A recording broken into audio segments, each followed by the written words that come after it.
பேருக்கு வந்து பல்லு வந்து ஸ்ட்ரைட்டாக இல்லாமல் கொஞ்சம் அன்இவனாக இருக்கும். இப்போ பிரேசஸ்லாம் யூஸ் பண்ணுறாங்களே மேம், அவங்களாம் எந்த ஏஜில் பிரேசஸ் யூஸ் பண்ணணும், எப்போ யூஸ் பண்ணணும் மேம்? இது வந்து ரொம்ப நல்ல கொஷின்.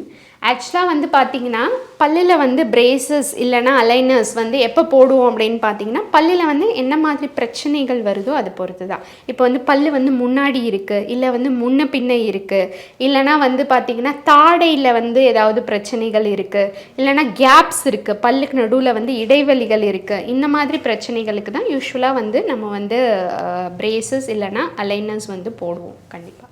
ஸோ இது வந்து எந்த ஏஜில் அப்படின்னு பார்த்தீங்கன்னா நார்மலாக வந்து 12லேருந்து 13 வயசில் வந்து எல்லா பால் பற்களும் விழுந்து பர்மனன்ட் பற்கள் வந்து வரும். அப்போ தான் வந்து யூஸ்வலாக வந்து நாங்கள் வந்து கிளிப் ரெக்கமெண்ட் பண்ணுவோம்.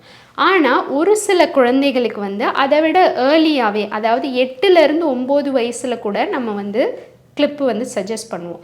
அது எப்போ அப்படின்னு பார்த்தீங்கன்னா நம்மளுடைய தாடையில் வந்து வளர்ச்சி வந்து அதிகமாக இருக்குது, இல்லைன்னா குறைபாடாக இருக்குது, இல்லைனா வந்து நம்மளுடைய அப்பர் அதாவது மேல் பற்களில் வந்து அந்த ஆர்ச்சுன்னு சொல்லக்கூடிய அந்த இது வந்து குறுகலாக இருந்தாலும் வந்து நம்ம வந்து கிளிப்பு போடுவோம். அது வந்து என்ன மாதிரி கிளிப்புனா கலட்டி மாட்டுறது. அதாவது ஏன்னா குழந்தைங்களுக்கு வந்து ஃபிக்ஸடாக அந்த ஏஜில் போட முடியாது பால் பற்களில்.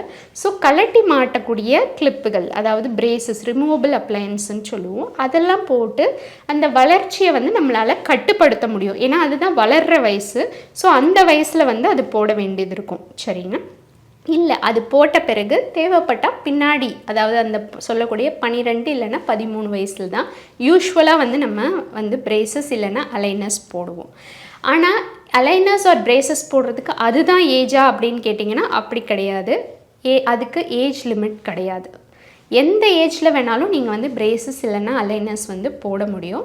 அவங்களுடைய கம்ஸ், அதாவது அந்த சுற்றி இருக்க ஈறுகளும் எலும்பும் வந்து நல்லா ஸ்ட்ராங்காக ஹெல்த்தியாக இருந்துச்சுன்னா எந்த ஏஜில் வேணாலும் நீங்கள் பிரேசஸ் இல்லைன்னா அலைனர்ஸ் போடலாம். Okay ma'am.